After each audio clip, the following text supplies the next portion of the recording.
He was mopping the gym floor, head down, minding his own business.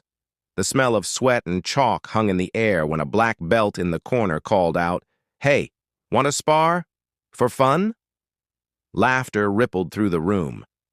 To them, it was harmless.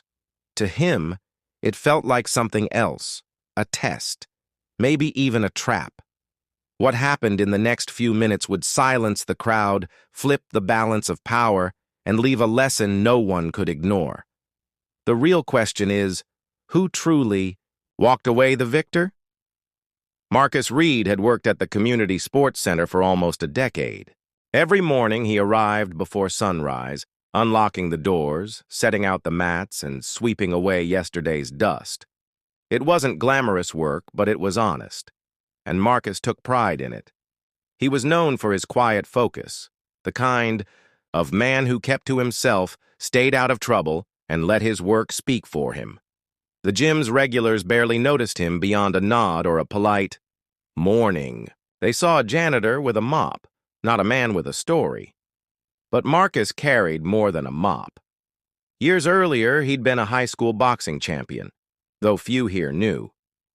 That morning felt no different from any other, until the black belt walked in. Tall, confident, and already watching Marcus. A few words tossed his way would be the spark, the kind that ignites more than just competition, the kind that exposes something far deeper. The black belt leaned against the wall, arms crossed, watching Marcus finish mopping the corner of the mat. "Come on, man. Just for fun," he said again, louder this time so the others could hear. A few of the younger fighters smirked, exchanging glances. The invitation wasn't really an invitation. It was a dare. Marcus hesitated, keeping his eyes on the mop bucket. He'd been here before in different rooms with different faces. Sometimes it was a harmless joke. Other times, it was about proving something, not skill, but status. In this gym, he was the man who cleaned up after the real athletes. The black belt's tone told him this was about more than a friendly match. "You scared?" One voice called from the back. Laughter followed. The room shifted. People began drifting toward the mat, curious. Marcus felt the heat of their stares. He could walk away, but that would feed the narrative they already believed. He could step forward, but that might open the door to humiliation, or worse. "Tell you what," the black belt said. "One round. Light contact." His smile didn't reach his eyes. Marcus placed the mop against the wall. His movements were calm, deliberate, but inside a storm churned. He hadn't sparred in years, not seriously, but muscle memory never dies, and neither does the instinct to protect your dignity. They squared off. The crowd formed a loose circle, phones coming out, the red lights of recording flashing like warning signals. The first few exchanges were cautious, Marcus testing the pace, the distance.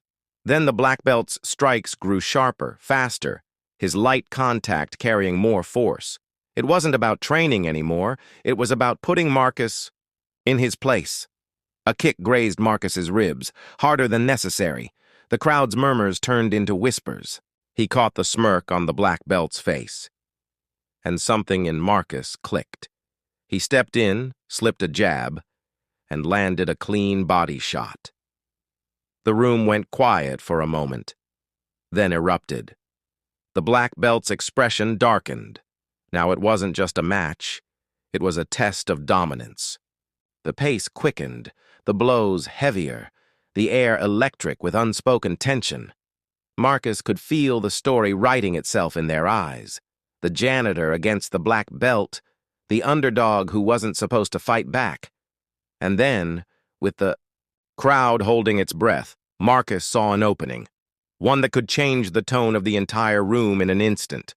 Marcus saw it, a tiny gap in the black belt's guard. He stepped in, faster than anyone expected, and delivered a clean combination. A jab, a cross, then a sharp hook to the ribs. The sound echoed in the silent gym. The black belt stumbled back, eyes wide. The circle of onlookers tightened. The laughter. Gone now, replaced by something heavier. Disbelief. For a moment, Marcus thought it was over. But pride, and something darker, flashed in the black belt's gaze. He lunged forward with a spinning kick, this time full force. Marcus dodged, barely, the wind of the strike brushing his face. Gasps rippled through the crowd. This wasn't sparring anymore. This was punishment. The black belt pressed harder, faster. His attacks aimed not just to score points, but to overwhelm, to break Marcus down in front of everyone. Each blow carried an unspoken message. Know your place. Marcus's chest burned, his muscles screaming. But beneath the fatigue, a deeper fire roared. Every insult he'd swallowed, every moment he'd been underestimated, every time he'd been treated as invisible, it all surged into his fists. He waited, let the black belt overcommit, then countered with a single crushing punch to the body. The black belt dropped to one knee, breath knocked out of him, phones caught every second, the stunned silence, the disbelief etched on every face. In that frozen moment, Marcus stood tall, sweat running down his face, eyes locked on the man before him. He hadn't just won a round. He'd taken back something they never expected him to claim. But as the black belt rose, clutching his side, Marcus knew the real fight was only beginning. The black belt stood slowly, still clutching his side, his face a mask of forced composure. Around them, the crowd had gone silent. No more smirks, no more whispers, just the quiet hum of realization settling over the room. Marcus didn't raise his fists in victory. He didn't smile. He simply picked up the mop where he'd left, it dipping it back into the bucket. In that simple act, he said more than words ever could. I'm not here to prove my worth. I already know it. But the shift was undeniable. The same people who had looked through him that morning now watched him with something closer to respect, or maybe shame. The videos would circulate online in the days that followed. Some viewers would cheer for the underdog. Others would twist the narrative, insisting it was just a friendly match gone wrong. But for Marcus, the moment wasn't about winning a fight. It was about breaking the invisible chains that had kept him in the background, underestimated, and unseen. This wasn't just a story about a sparring match. It was a reminder of how racism often hides in plain sight, in jokes passed off as harmless, in challenges meant to test rather than uplift, in rooms where worth is measured by status, not humanity. Marcus walked out of that gym the same man he'd walked in. But now, everyone else saw him differently. And maybe that's the real question. How many moments like this, how many silent battles, go unseen every single day?